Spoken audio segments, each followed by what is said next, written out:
ઉપરવાળા ગોવિંદે આ આયોજનને એકદમ સમયબદ્ધ કરવા માટે અમારી પાસે નીચેવાળા ગોવિંદ એટલે કે ગોવિંદ કાકા હતા.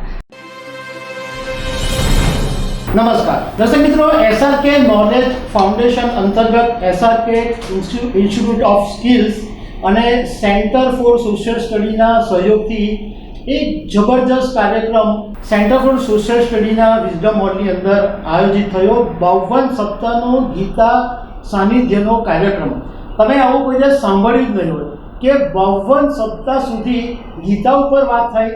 તો આ જે આયોજન થયું એના વિશે તો વાત કરીશું, પરંતુ તમે કોઈ આયોજન કરો તો એના માટે આયોજન નક્કી તો થઈ ગયું, પરંતુ એને પાર પાડવા માટે જે મહેનત કરવી પડે, જે ટીમ વર્ક જોઈએ, જે ડેડિકેશન જોઈએ, એ ડેડિકેશન અમે જોયું છે, મેં જોયું છે ખાસ કરીને.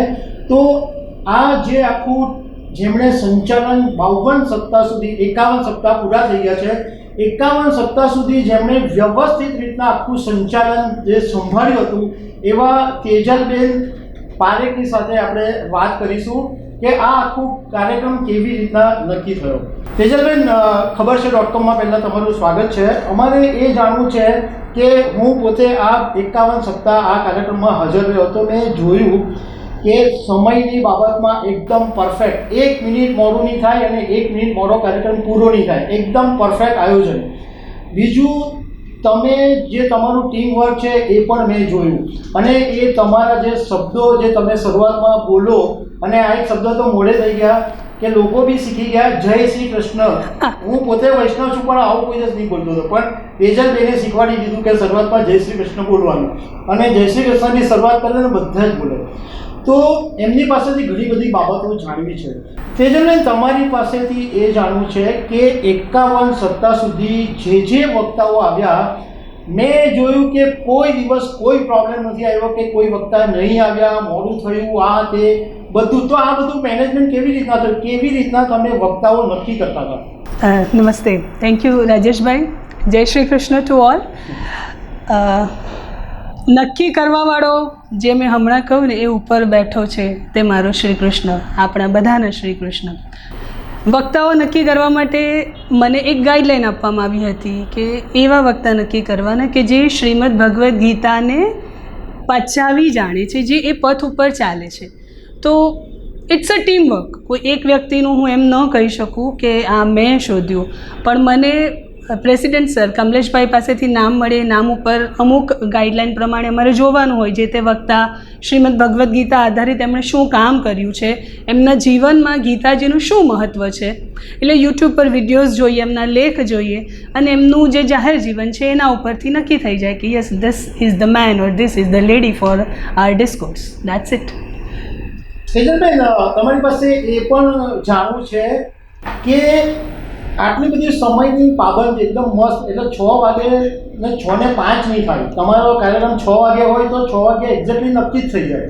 તો આ કેવી રીતના શીખા અને આ આયોજન કેવી રીતના થયું? અગેન હું એમ કહીશ કે ઉપરવાળા ગોવિંદે આ આયોજનને એકદમ સમયબદ્ધ કરવા માટે અમારી પાસે નીચેવાળા ગોવિંદ એટલે કે ગોવિંદ કાકા હતા. પહેલીવાર આ મિટિંગમાં જ્યારે હું દાખલ થઈ ત્યારે મને બહુ સ્પષ્ટ રીતે કહેવામાં આવ્યું હતું કે 5 મિનિટ વહેલું નહીં અને 5 મિનિટ મોડું નહીં, આ રીતે કાર્યક્રમ કરવાનો છે. એટલે એવું નક્કી જ હતું ને. It is completely a team work. મારી સાથે પ્રિયંકા, કૃષ્ણા, મનન, યંગ છોકરા છોકરીઓની આ જે ટીમ છે, રૂપાલી છે, તો આ બધા જ એ સમયને ધ્યાનમાં રાખીને પોતપોતાનું કામ દરેક વ્યક્તિએ કર્યું છે કે મને જે સોંપાયેલું એ કામ મારે કરવાનું. એવું નહીં કે ચાલો પૂરું થઈ ગયું, દેટ્સ ઇટ. એ કામ નહીં, પણ એને એન્જોય કરતાં કરતાં અમે કર્યું છે. એટલે મને તો ક્યારેય કામ લાગ્યું જ નથી. એવું છે. તેજલબેન, હું તમને એક વાત કહું કે હું આ 51 સપ્તાહમાં દરરોજ આવતો હતો, દર સપ્તાહે હું આવતો હતો. પહેલા સપ્તાહે કોઈનું મેં પ્રવચન સાંભળ્યું તો એમ લાગે કે આમના જેવા બેસ્ટ વક્તા તો હોય જ નહીં શકે. બીજા વક્તામાં આના કરતાં તો કોઈ દેશ નહીં હોય. મતલબમાં એક એવા ટેલેન્ટેડ વ્યક્તિઓ આમાં આવતા હતા, અને બિલકુલ એવા નહોતા કે જે એમ આવીને ખાલી જે વાંચેલું હોય એ બોલી જાય. એકદમ સીધી સરળ ભાષામાં જે લોકોને ખરેખર સમજવું, કારણ કે ભગવદ્ ગીતા એટલો અઘરો સબ્જેક્ટ છે કે એને સમજવું કદાચ મોટા મોટા લોકોની પણ વાત નથી હોતી. તેજલબેન, અમારે તમારી પાસેથી એ જાણવું છે કે ઘણા બધા લોકો તો ઘણું બધું શીખ્યા, પણ આ 51 સપ્તાહની અંદર તમને ગીતા સાનિધ્યમાંથી શું ભાથું મળ્યું? કોઈ પણ પરિસ્થિતિમાં શાંત થઈ જવું. પહેલાં તો જ્યારે પણ ટેન્શન થાય ત્યારે એમ વિચારી લેવાનું કે હું નથી કરતી આ. જેમ હું બહુ ખુશ હતી એ સમય જો જતો રહ્યો છે તો હું અત્યારે દુઃખી છું, તો આ સમય પણ જતો રહેવાનો છે. એટલે સતત હું મારા મનને ટપાર્યા કરું છું અને એક અધ્યાય 2માં જે સ્થિત પ્રજ્ઞતાની વાત છે ને એ જાળવવાની કોશિશ કરું છું. આ હું સૌથી પહેલું શીખી, અને ગુસ્સા પર કંટ્રોલ આ શીખી. તેજલબેન, એક બીજી બી વાત જ્યારે હું 51 સપ્તાહમાં આવતો હતો તો મેં નોંધી કે તમે શરૂઆતમાં જ્યારે દીપ પ્રાગટ્યનો કાર્યક્રમ થાય ત્યારે કોઈ મસ્ત કવિતા દીપ પ્રાગટ્ય વિશે તમે શોધી લાવો. એ પછી જ્યારે વક્તાનું સમાપન એમનું જે પૂરું થાય એ પછી પણ તમે કોઈ મસ્ત કવિતાઓ કે પંક્તિઓ એટલી સરસ તમે કહો અને એટલી મીઠાશથી તમે કહો, એ આ પંક્તિઓ કહેતા હતા. તો મારે એ જાણવું છે કે આ બધું તમે ક્યાંથી ભાથું શોધી લાવતા હતા?